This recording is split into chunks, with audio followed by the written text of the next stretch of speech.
కలకత్తా ఆర్జీకర్ ఆసుపత్రిలో జరిగినటువంటి ఘటన దేశవ్యాప్తంగా సంచలనం రేపిన విషయం అందరికీ తెలిసిందే. అయితే దీనికి సంబంధించి ఇప్పటికే సిబిఐ కొన్ని స్పష్టమైనటువంటి ఆధారాలను సంపాదించడం జరిగింది.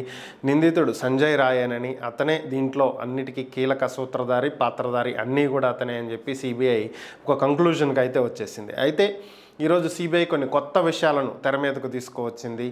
ఇదే ఆసుపత్రికి చెందినటువంటి మాజీ ప్రిన్సిపల్ సందీప్ ఘోష్ ఇతను ఒక నిందితుడని, అయితే ఆసుపత్రిలో జరిగినటువంటి అనేక అవకతవకలకు ఇతను కారణమని, ఈ ఆర్థిక లావాదేవీలన్నింటిలో జరిగినటువంటి అవకతవకలకు వెనక ఉన్నటువంటి కొంతమంది నిందితులతోటి ఇతనికి నేరుగా సంబంధాలు ఉన్నాయని చెప్పి సిబిఐ వెల్లడించడం జరిగింది.